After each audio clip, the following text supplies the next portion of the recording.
এই অনুভূতিহীন দোয়া আল্লাহ কবুল করেন না। আল্লাহ কবুল করেন না। আপনার দোয়ায় প্রাণ থাকতে হবে, এখানে আপনার ধ্যান থাকতে হবে, মন থাকতে হবে, আপনার আকুতি থাকতে হবে, চাওয়ার মতো আল্লাহর কাছে চাইতে হবে। কিভাবে চাবেন? বিনয়ের সাথে চাবেন, আর ইয়াকিন রাখবেন আমার দোয়া আল্লাহ কবুল করবেই।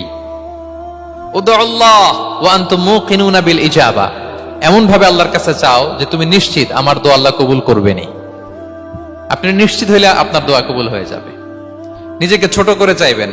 ফাসআলুল্লাহ বিবুতুনি আকুফিকুম, বিষ্ণু বলেন তোমাদের হাতের তালুগুলো উপরের দিকে, ভিক্ষুকরা যেমনি চায়, স্যার 2 দিন ধরে কিছু খাই নাই স্যার, 2টা টাকা দেন, এই যে এইভাবে যে চায় হাত পাতে, এরকম হাতের তালুগুলো উপরের দিকে করে ভিক্ষুকের মতো আল্লাহর কাছে চাও। হাত তুলে চাও,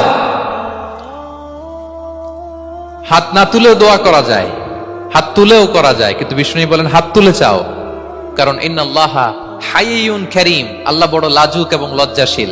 বান্দা যখন হাত তুলে ভিক্ষুকের মতো কিছু চায়, ওই হাত খালি হাতে ফিরিয়ে দিতে আল্লাহ লজ্জা লাগে।